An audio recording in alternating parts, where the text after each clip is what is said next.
नमस्कार मित्रों। तो चलिए आज की कथा का प्रारंभ करते हैं। एक बार की बात है, शौनक जी ने पूछा कि ब्रह्मावर्त में मलेच्छ गण क्यों नहीं आ सकते, इसका क्या कारण है। तब सूत जी ने कहा कि सरस्वती के प्रभाव से वे सब यहाँ नहीं आ सके। कारण वे वहाँ काश्यप नाम के एक ब्राह्मण रहते थे और वे कली के 1000 वर्ष बीतने पर देवताओं की आज्ञा से स्वर्गलोक से ब्रह्मावर्त में आए। उनकी धर्मपत्नी का नाम था आर्यावती। उससे काश्यप के 10 पुत्र उत्पन्न हुए। उनके नाम इस प्रकार हैं: उपाध्याय, दीक्षित, पाठक, शुक्ल, मिश्र, अग्निहोत्री, द्विवेदी, त्रिवेदी, पांडय तथा चतुर्वेदी। वे अपने नाम के ही अनुरूप गुण वाले थे। उनके पिता काश्यप, जो सभी ज्ञानों से समन्वित और संपूर्ण वेदों के ज्ञाता थे, वे उनके बीच रहकर उन्हें ज्ञान देते रहते थे। काश्यप ने कश्मीर में जाकर जगत जननी सरस्वती को रक्त, पुष्प, अक्षत, धूप, दीप, नैवेद्य तथा पुष्पांजलि के द्वारा संतुष्ट किया। देवी की स्तुति करते हुए काश्यप ने कहा, हे माता, हे शंकर प्रिय, मुझ पर आपकी करुणा क्यों नहीं होती। हे देवी, आप सारे संसार की माता हैं, फिर मुझे जगत से बाहर क्यों मानती हैं।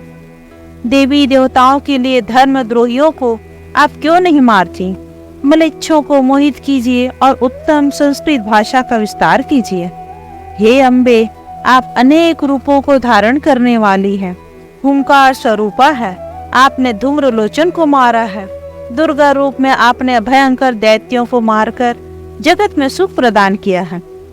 हे माता, आप दंभ, मोह तथा भयंकर गर्व का नाश करने वाली हैं और सुख प्रदान करने वाली हैं। दुष्टों का नाश करके संसार में ज्ञान प्रदान करें। ब्रह्मावर्त मुख्य रूप से गंगा का उत्तरी भाग है, जो बिजनौर से लेकर प्रयाग तक और उत्तर में नैमिषारण्य तक फैला हुआ है। इस प्रकार स्तुति से प्रसन्न होकर सरस्वती देवी ने उन्हें काश्यप मुनि के मन में निवास कर उन्हें ज्ञान प्रदान किया। वे मुनि मिस्र देश में चले गए और उन्होंने वहां मलेच्छों को मोहित कर उन्हें द्विजन्मा बना लिया। सरस्वती के अनुग्रह से उन लोगों के साथ सदा मुनि वृत्ति में तत्पर मुनि श्रेष्ठ काश्यप ने आर्य देश में निवास किया। उन आर्यों की देवी के वरदान से बहुत वृद्धि हुई। काश्यप मुनि का राज्यकाल 120 वर्ष तक रहा। राज्यपुत्र नामक देश में 8000 शूद्र हुए। उनके राजा आर्य पृथु हुए। उनसे ही मागध की उत्पत्ति हुई। मागध नाम के पुत्र का अभिषेक कर पृथु चले गए। यह सुनकर भृगु श्रेष्ठ, शौनक आदि ऋषि मुनि प्रसन्न हो गए। फिर वे पौराणिक सूत को नमस्कार कर विष्णु के ध्यान में मगन तत्पर हो गए। 4 वर्ष तक ध्यान में रहकर वे उठे और नित्य कर्म करके पुनः सूत जी के पास गए और बोले, आप मागध राजाओं का वर्णन करें। किन मागधों ने कलयुग में राज किया, आप हमें बताएं। इस प्रकार सूत जी कहते हैं, मगध प्रदेश काश्यप पुत्र मागध ने पिता से प्राप्त कर राज्य का भार वहन किया था। उन्होंने आर्य देश को अलग कर दिया। पांचाल, जो आज पंजाब के नाम से जाना जाता है, वहां से पूर्व का देश मगध देश कहा गया है। मगध के अग्नेय दिशा में कलिंग अर्थात उड़ीसा, दक्षिण में अवंती देश, नैऋत्य में आनर्त अर्थात गुजरात, पश्चिम में सिंधु देश, वायव्य दिशा में कैकेयी देश, उत्तर में मद्र देश और ईशान में कुलिंद देश है। इस प्रकार आर्य देश का उन्होंने भेद किया। इस देश का नामकरण महात्मा मागध के पुत्र ने किया था। अंततः राजा ने यज्ञ के द्वारा बलराम जी को प्रसन्न किया। इसके फलस्वरूप बलभद्र के अंश से शिशुनाग का जन्म हुआ। उसने 100 वर्ष तक राज्य किया। उसे काकवर्मा नाम का पुत्र हुआ। उसने 90 वर्ष तक राज्य किया। उसे क्षेम धर्मा नामक पुत्र हुआ और उसने 80 वर्ष तक राज्य किया। उसका पुत्र क्षैत्रोजा हुआ। उसने 70 वर्ष तक राज्य किया। उसके वेद मिश्र नाम का पुत्र हुआ। उसने 60 वर्ष तक शासन किया। उसे अजात रिपु, जिसे हम सभी अजात शत्रु के नाम से जानते हैं, वो उत्पन्न हुआ। उसने 50 वर्ष तक राज्य किया। उसका पुत्र दर्भक हुआ। उसने 40 वर्ष तक राज्य किया। उसके बाद उसे उदाश्व नाम का पुत्र हुआ। उसने 30 वर्ष तक शासन किया। उसका पुत्र नंदवर्धन हुआ। उसने 20 वर्ष तक शासन किया। नंदवर्धन का पुत्र नंद हुआ। वो अपने पिता के ही समान वर्षों तक राज्य किया। नंद से प्रनंद हुआ, जिसने 10 वर्ष राज्य किया, और उसे परानंद हुआ। उसने अपने पिता के तुल्य ही राज्य किया। उसे समानंद हुआ। उसने 20 वर्ष राज्य किया। उससे के बाद प्रियानंद हुआ। उसने भी पिता के समान ही राज्य किया। उसका पुत्र देवानंद हुआ। उसने पिता के समान जो राज्य किया, देवानंद से पुत्र यज्ञ भंग हुआ। वह भी अपने पिता के ही आधे वर्षों तक राज्य किया। उसका पुत्र मौर्यानंद और उसका पुत्र महानंद हुआ। दोनों ने ही अपने पिता के समान वर्षों तक राज्य किए। और इसी समय कली ने हरि का स्मरण किया। अनंत प्रसिद्ध गौतम नाम के देवता की काश्यप से उत्पत्ति हुई। उसने बौद्ध धर्म को संस्कृत कर पट्टन नगर कपिल वस्तु में प्रचार किया। हम आज जिन्हें गौतम बुद्ध के नाम से जानते हैं, और 10 वर्ष तक राज किया। उससे शाक्य मुनि का जन्म हुआ। उसने 20 वर्ष तक राज्य किया। उससे शुद्धोधन नामक पुत्र हुआ। उससे 30 वर्ष तक शासन किया। उससे शाक्य सिंह का जन्म हुआ। कलयुग के 2000 व्यतीत हो जाने के बाद शताद्री में उसने शासन किया। कली के प्रथम चरण में वेद मार्ग को उसने विनष्ट कर दिया और 60 वर्ष तक उसे राज्य किया। उस समय प्रायः सभी बौद्ध हो गए थे। विष्णु स्वरूप उसके राजा होने पर जैसा राजा था वैसी प्रजा हो गई, क्योंकि विष्णु की शक्ति के अनुसार ही जगत में धर्म की प्रवृत्ति होती है। और जो मनुष्य मायापति हरि की शरण में जाते हैं, वे उनकी कृपा के प्रभाव से मोक्ष के भागी हो जाते हैं। शक्य सिंह का पुत्र बुद्ध सिंह हुआ। उसने 30 वर्ष राज्य किया। और उसका पुत्र चंद्रगुप्त हुआ, जिसने पारसी देश के राजा सुलूक सेल्यूकस की पुत्री के साथ विवाह कर यवन संबंधी बौद्ध धर्म का प्रचार किया। उसने 60 वर्षों तक शासन किया। चंद्रगुप्त का पुत्र बिंदुसार, और उसने भी अपने पिता के समान राज्य किया। उसका पुत्र अशोक उस समय कान्यकुब्ज देश के एक ब्राह्मण आबू पर्वत पर चला गया, और उसने विधि पूर्वक ब्रह्म होत्र संपन्न किया। वेद मंत्रों के प्रभाव से यज्ञ कुंड से 4 क्षत्रियों की उत्पत्ति हुई। प्रमर, परमार अर्थात सामवेदी, चपहानी, चौहान, कृष्ण यजुर्वेदी, त्रिवेदी, गहरवार, शुक्ल चतुर्वेदी और परिहारक अथर्वेदी क्षत्रिय थे। वे सब ऐरावत कुल में उत्पन्न गजों पर आरूढ़ होते थे। इन लोगों ने अशोक के वंशजों को अपने अधीन कर भारतवर्ष के सभी बौद्धों को नष्ट कर दिया था। अवंत में परमार राजा हुआ। उसने 4 योजन विस्तृत अम्बावती नामक पुरी में स्थित होकर सुखपूर्वक जीवन व्यतीत किया। चित्रकूट पर्वत के आसपास के क्षेत्र प्राय आज के जो पूरे बुंदेलखंड एवं बघेलखंड के नाम से जाना जाता है, उस परिहार नाम का एक राजा हुआ था। उसने रमणीय कलिंजर नगर में रहकर अपने पराक्रम से बौद्धों को परास्त कर पूरी प्रतिष्ठा प्राप्त की। राजपुताना के क्षेत्र में चपहानी चौहान नाम के राजा हुए। उसने अति सुंदर अजमेर नगर में रहकर सुखपूर्वक राज्य किया। उसके राज्य में 4 वर्ण स्थित थे। अनर्थ गुजरात देश में शुक्ल नामक राजा हुआ। उसने द्वारका को राजधानी बनाया। अब अग्निवंशी राजाओं के बारे में सुनिए।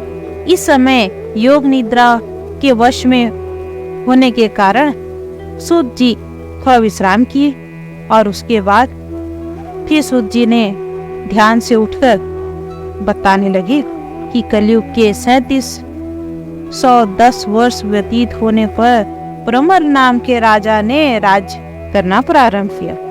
उसने महामद मोहम्मद नाम का पुत्र हुआ, जिसने पिता के शासनकाल के आधे समय तक राज्य किया, और उसे देवापी नामक पुत्र हुआ। उसने भी पिता के ही तुल्य वर्षों तक राज्य किया। उससे देवदूत नामक पुत्र हुआ। उसके गंधर्व से नामक पुत्र हुआ, जिसने 50 वर्ष तक राज्य किया। वो अपने पुत्र शंख का अभिषेक कर वन चला गया। शंख ने 30 वर्ष तक राज्यभार संभाला, और उसी समय देवराज इंद्र ने वीरमती नामक एक देव गंगा को पृथ्वी पर भेजा। शंख ने वीरमती से गंधर्व से नामक पुत्र रत्न को प्राप्त किया।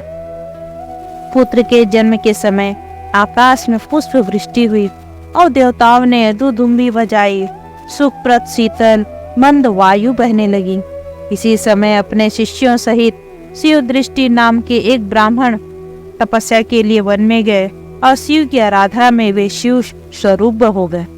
3000 वर्ष पूरे होने पर जब कलयुग का आगमन हुआ था, तब शकों के विनाश और आर्य धर्म की अभिवृद्धि के लिए वे ही शिव दृष्टि गृहम को निवास भूमि कैलाश से भगवान शंकर की आज्ञा पाकर पृथ्वी पर विक्रमादित्य के नाम से प्रसिद्ध हुए।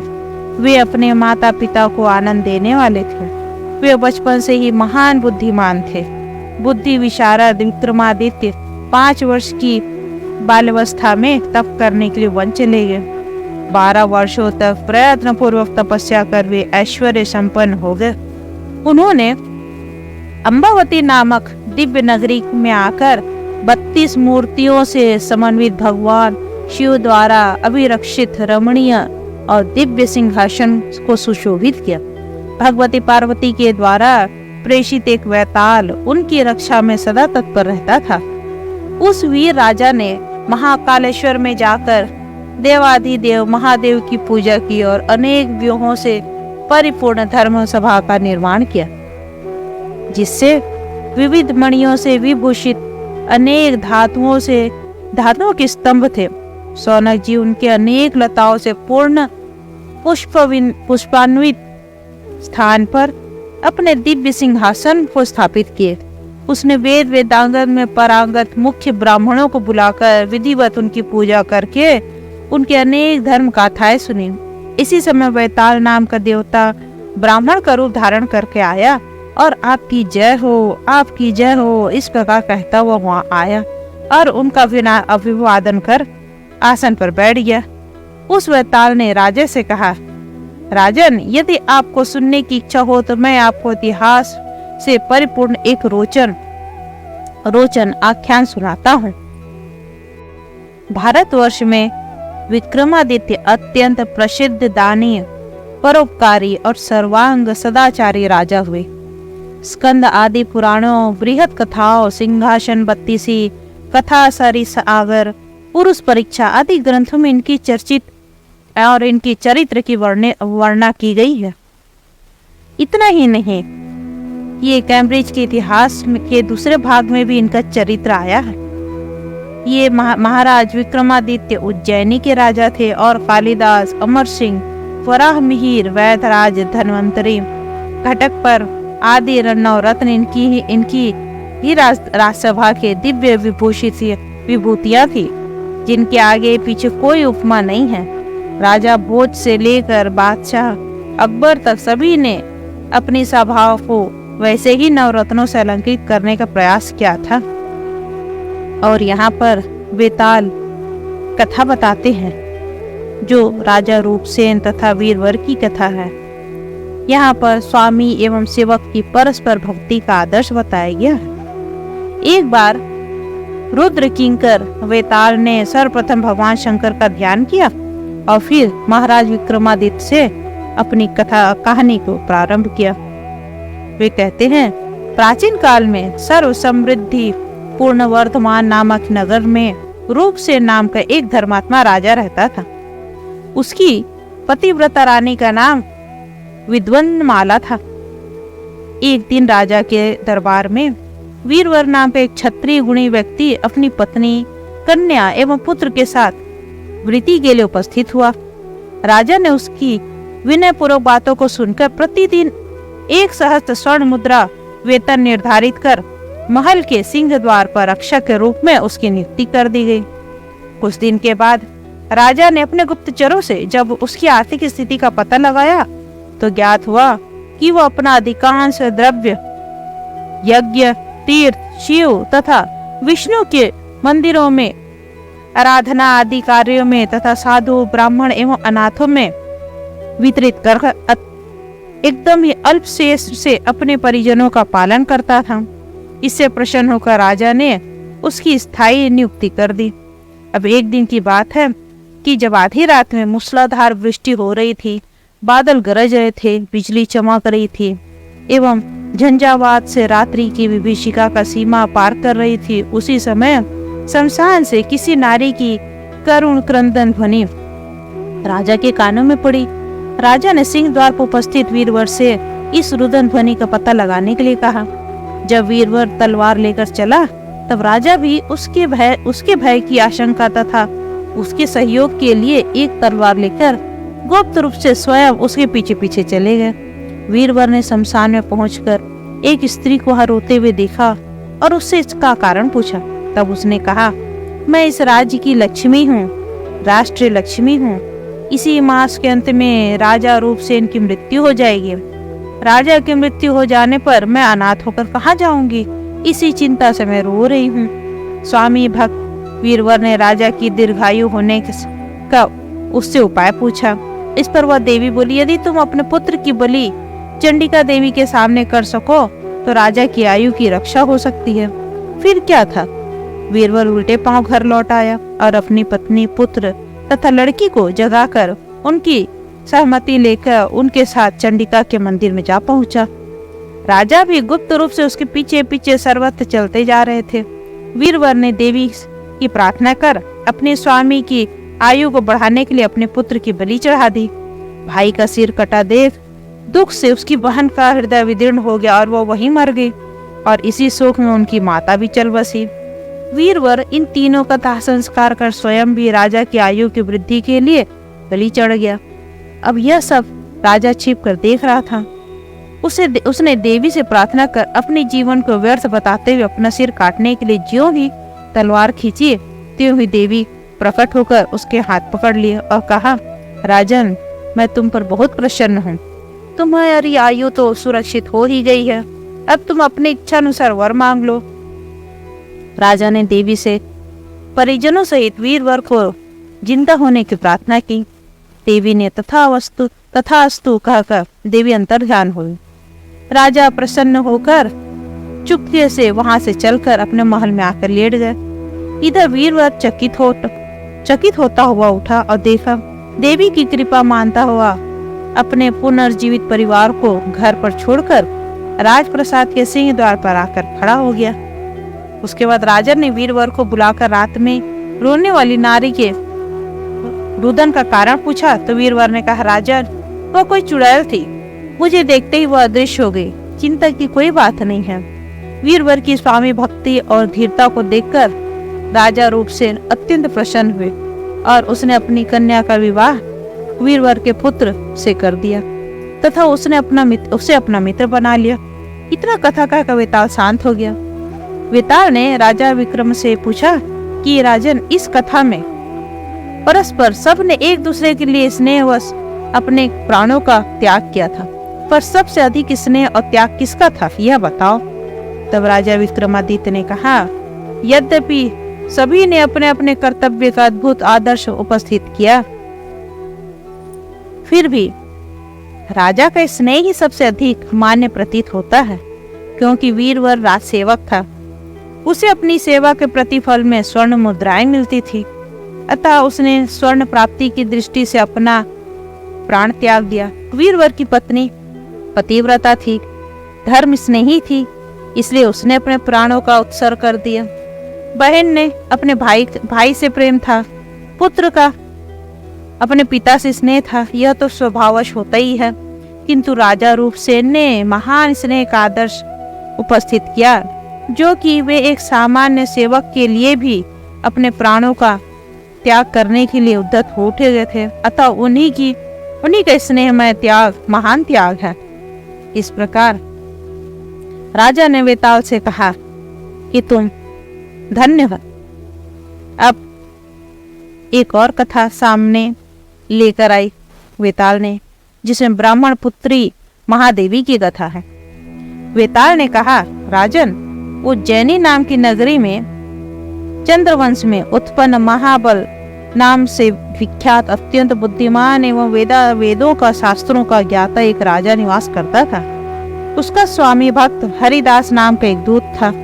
हरिदास की पत्नी भक्तिमाला साधु पुरुषों की सेवा में हमेशा तत्पर रहती थी।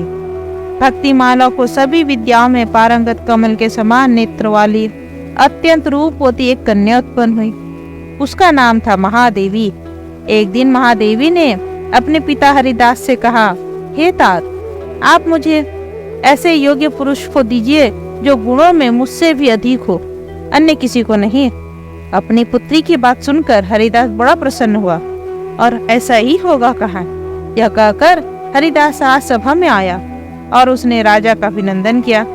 तदंतर राजा ने कहा, हरिदास, तुम मेरे ससुर तैलंग देश के राजा हरिश्चंद्र के पास जाओ और उनका कुशल समाचार जानकर शीघ्र ही मुझे अवगत करो। हरिदास आज्ञा पाकर राजा हरिश्चंद्र के पास गया और उसने उन्हें अपने स्वामी महाबल का कुशल समाचार बतलाया। सारा कुशल समाचार जानकर राजा हरिश्चंद्र अत्यंत प्रसन्न हुए और उसने हरिदास से पूछा कि आप विद्वान हैं, मुझे ये बतलाएं कि कली का आगमन हो गया है, ये कैसे मालूम होगा। हरिदास ने कहा, हे राजन, जब वेदों की मर्यादाएं नष्ट हो जाएं और वेदोक्त धर्म विपरीत दिखलाई देने लगे, तब कली का आगमन समझना चाहिए। साथ ही कली के प्रिय म्लेच्छगण कहे गए हैं, अधर्म ही जिसका मित्र है। ऐसे कली के द्वारा सभी देवताओं को अपमानित किया गया हो, तब कली का आगमन समझना चाहिए। हे राजन, पाप की स्त्री का नाम है मृषा अर्थात असत्य। उसका पुत्र है दुख कहा गया है। दुख की स्त्री है दुर्गति, जो कलयुग में घर घर में व्याप्त रहेगी। सभी राजा क्रोध के वशीभूत हो जाएंगे तथा सभी ब्राह्मण काम के दास हो जाएंगे। धनिक वर्ग के लोग लोभ के वशीभूत हो जाएंगे तथा शूद्र जन महत्व को प्राप्त करेंगे। स्त्रियां लज्जा से रहित हो जाएंगी और सेवक स्वामी के ही प्राण हरण करने लगेगा। पृथ्वी निष्फल सत्व शून्य हो जाएगी। ऐसी स्थिति में समझना चाहिए कि कली का आगमन हो गया है। किंतु कलयुग में जो मनुष्य भगवान श्री हरि के शरण में जाएंगे वे ही आनंद से रह पाएंगे, अन्य कोई नहीं। यह सुनकर राजा हरिश्चंद्र बहुत प्रसन्न हुए और उसने उसे बहुत सी दक्षिणा देकर विदा किया तथा राजा महाबल को संपूर्ण समाचार देकर अपने महल में चला आया। वह विप्र भी अपने शिविर में आ गया। उसी समय एक बुद्धि कोविद नाम का बुद्धिमान ब्राह्मण वहां आया और उसने अपनी विशिष्ट विद्याओं का हरिदास के सामने प्रदर्शन किया। उस ब्राह्मण ने मंत्र जप कर देवी की आराधना की और एक महान आश्चर्यजनक शीघ्रक नामक विमान प्रकट कर हरिदास को दिखलाया। उसकी विद्याओं से मुक्त होकर हरिदास ने उसे अपनी कन्या के योग्य समझकर उसका वरण कर लिया। हरिदास का पुत्र था मुकुंद। वह विद्या अध्ययन के लिए अपने गुरु के यहाँ गया हुआ था। जब वह अपने गुरु से विद्याओं को पढ़ चुका था तो गुरु दक्षिणा के लिए प्रार्थना करने लगा। गुरु ने उससे कहा, अरे मुकुंद, सुनो, तुम गुरु दक्षिणा के रूप में अपनी बहन महादेवी मेरे दैवज्ञ पुत्र धीमान को समर्पित कर दो। ठीक है, ऐसा कहकर मुकुंद अपने घर आ गया। अब इधर हरिदास की पत्नी भक्तिमाला ने द्रोणी शिष्य वामन नामक एक विप्र का, जो शब्द वेदी बाण चलाने में कुशल एवं शस्त्र विद्या के ज्ञाता था, उसकी विद्या से प्रभावित होकर उसने अपनी कन्या के लिए दक्षिणा, तांबूल आदि के द्वारा पूजित कर उसका वरण कर लिया। अब समय आने पर पिता, पुत्र तथा माता द्वारा वरण किए गए तीनों गुणवान ब्राह्मण महादेवी नाम वाली उस कन्या को प्राप्त करने के लिए हरिदास के यहाँ पहुंचे। अब इसी बीच एक राक्षस अपनी माया से उस कन्या महादेवी का हरण कर विंध्य पर्वत पर चला गया। अब यह समाचार जानकर ये तीनों कन्याएं दुखी होकर रोने लगे। जब उनमें से गुरुपुत्र धीमान नामक दैवज्ञ विद्वान ब्राह्मण से कन्या का पता पूछा गया तो उसने बतलाया कि वह कन्या विंध्य पर्वत पर राक्षस के द्वारा हरण कर लेकर जाई गई है। तदंतर उस कन्या की प्राप्ति के लिए द्वितीय बुद्धि कोविद नामक ब्राह्मण ने अपने द्वारा बनाए गए आकाशचरी विमान पर उन दोनों विप्रों को बैठाकर विंध्य पर्वत पर पहुंचाया। तब शब्द वेदी बाणों को चलाने में निपुण वामन नामक तीसरे ब्राह्मण ने धनुष पर बाण का संधान किया और उस बाण से उस राक्षस को मार डाला। वे तीनों कन्या महादेवी को प्राप्त कर उसी विमान पर बैठकर उज्जैनी वापस लौट आए। अब वहां पहुंचकर तीनों ब्राह्मण अपने अपने कार्य का महत्व बताते हुए कन्या के वास्तविक अधिकारी होने के लिए परस्पर विवाद करने लग गए। यह निर्णय नहीं हो सका कि कन्या का विवाह किसके साथ होना चाहिए। अब यहाँ कथा बोलकर वेताल रुक जाते हैं और वेताल राजा विक्रमादित्य से प्रश्न करते हैं कि हे राजन, अब आप बताएं इन तीनों में से विवाह का अर्थात कन्या को प्राप्त करने का असली अधिकारी कौन है। तब राजा विक्रमादित्य थोड़े से चुप रहते हैं, कुछ विचार करते हैं और फिर कहते हैं कि जिस विद्वान गुरु के पुत्र ज्योतिषी ब्राह्मण ने कन्या का यह पता बताया था कि वो राक्षस द्वारा चुराकर विंध्य पर्वत पर पहुंचाई गई है, वो ब्राह्मण कन्या के लिए पितृतुल्य है। और जिस दूसरे ब्राह्मण बुद्धि कोविद ने अपने मंत्र बल द्वारा उत्पन्न विमान से महादेवी नाम की कन्या को यहाँ तक पहुंचाया, वो भाई के समान है। किंतु जो वामन नामक ब्राह्मण था, उस युवक ने शब्द वेदी बाणों से उस राक्षस के साथ युद्ध कर उसे मार गिराया, वही वीर ब्राह्मण इस कन्या को प्राप्त करने योग्य है। इस प्रकार उस कन्या का विवाह उस वामन नामक ब्राह्मण के साथ होना चाहिए। यह कहकर राजा विक्रमादित्य शांत हो जाते हैं। इस पर वैताल उनकी बुद्धिमानी को बहुत सराहते हैं और कहते हैं कि तुमने सही उत्तर दिया। तो यह थी आज की कथा। आशा है आप लोगों को आज की कथा पसंद आई होगी। अब इसके आगे की कथा मैं अब अगले अंक में कहूँगी। तब तक के लिए जय हिंद, जय भारत, धन्यवाद।